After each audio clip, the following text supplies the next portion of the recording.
the thing he's weakest on isn't just the economy, but specifically on policy. It is the tariffs as the least popular part of this president's agenda.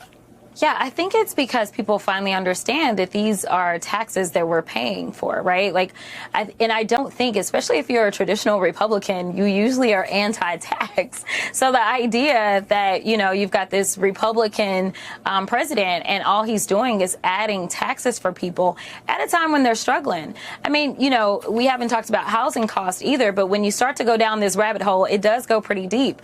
We know that the vast majority of a lot of the wood that we get when we're looking at building homes and things like that, the lumber, we get that right out of Canada, right? But he decided to randomly pick a fight with Canada.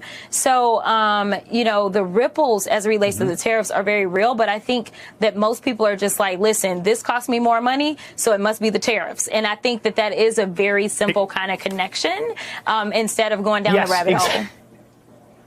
I think that's a great point, because I think what's happened is people know about the tariffs and they know that and they don't like how much money they're paying for things.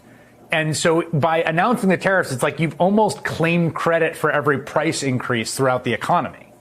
Yeah. And then he continues to say, hey, we're going to give you a refund check for the tariffs. And I just want to remind people that he had promised people that they were going to get a $5,000 check when it came to Doge. And, well, those checks never arrived. And then he announced that there were going to be the tariff checks. And, well, those checks, too, haven't arrived. And then he announced that he was going to do something for our service members. And I don't know if those checks are arriving or not. But he claimed that it was out of the tariffs. And yet again, it was not going to be out of the tariffs. He was going to take more money that had already been designated and appropriated specifically for our service members and just readjust the pocket of money that it was coming from. So, I mean, I think that people are understanding that it's not good to have a con man as the commander in chief.